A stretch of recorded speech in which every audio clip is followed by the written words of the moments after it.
Hello everybody, welcome back to Kanga TV, home of North Melbourne fans, and thought I would do a last minute final check-in ahead of our game tomorrow afternoon against the Dees. The final team has been announced, just the three changes. We already knew that Nick Larkey and LDU would not be playing against the Dees. Zane Dersma is the other one. He has been omitted from the side. In comes three huge inclusions. Jack Darling, Luke Parker and Charlie Comben all make their return from injury. A lot at stake with this game. I did touch on it in my preview, but we could be as high as 14th by the end of the round. And I believe if we went one better against the Swans in the following week, we'll potentially be as high as 12th. So dare to dream, as they say, and let the delusion and the delusional mind run wild for a little bit. It is the hope that does kill you, but it's also the hope that keeps us hanging on. And I think for most of us, we'll be hoping to brave the cold Melbourne weather on Sunday for a victory. A lot's happened since round two, and I did touch on this in my preview as well. A lot has happened, a lot has changed, and it's nice for us to be getting a little bit of reward for effort pretty much since the Carlton game on Good Friday. And I think that it's going to be a really good opportunity for us to see where we're sitting on the back of that victory that we had in round two. The past couple of weeks have been a little bit shaky. I think there's probably a lot of tired bodies, and I think we maybe just needed a little bit of a rest and a bit of rejuvenation. There was such a big build up to the second Carlton game at the MCG a few weeks ago. We were able to get the win, and I think we had a few casualties on the back of that. And then rolling on to the Hawthorn game, there were more, and then the 5-day break. I just think we needed a really good time to relax and reset and get ready to go again. And I really trust that's what we've done. I guess the only thing that really concerns me going into this game is our defense. We have got 4 tall defenders. We've got Logue, Chom, who's just returned, and then Pink and Dawson as well. I do see a world where one of Dawson or Chom do float forward for a quarter or a half of footy, maybe just to alleviate a little bit of pressure off JD and Finbar and give them a little bit of support up forward.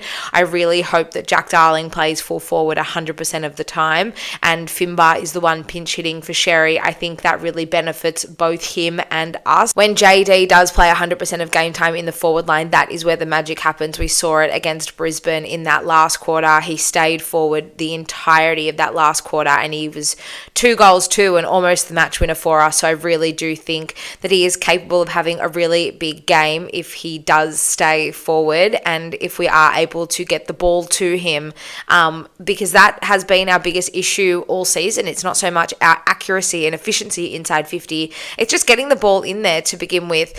So I wonder how we go trying to combat the D's. They don't have a strong forward line, but they do have some medium and smaller forwards who can be quite damaging, and I just hope we're not too tall and slow.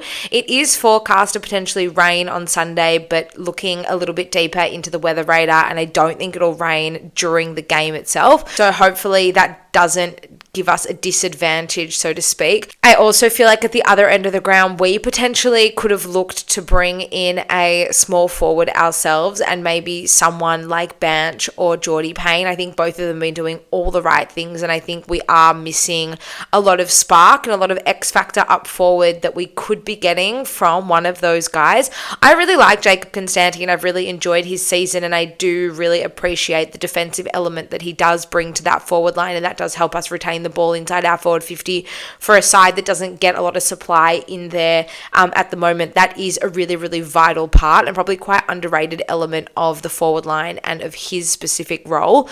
But while he's contributing 1, maybe 2 goals here and there on the scoreboard, I do think it'd be really handy if we could find someone who had the defensive element who could bring multiple goals a game. I do think that Geordie Payne's probably the one I'd be eyeing off at the moment. I think he's done everything right, and I think he really deserves a shot to make his debut, but unfortunately it just doesn't seem to be a way for him to break into the side at the moment. I do feel like there has been room for shake-up. You guys know me, I do really love continuity and consistency and not too many unforced changes, but I feel like the way the past couple of games in particular have played out, I think there definitely was an opportunity to do so if we wanted to make a little bit of change structurally. I know we did that ahead of the Bulldogs game. A lot of it we were forced at our hand through injury. So I guess we just have to wait and see how that one goes. I am feeling good. Maybe it's a combination of what happened in round 2 still sitting very close to my heart, and it's been a while since the Bulldogs game, and I too feel refreshed and rejuvenated and ready to go again.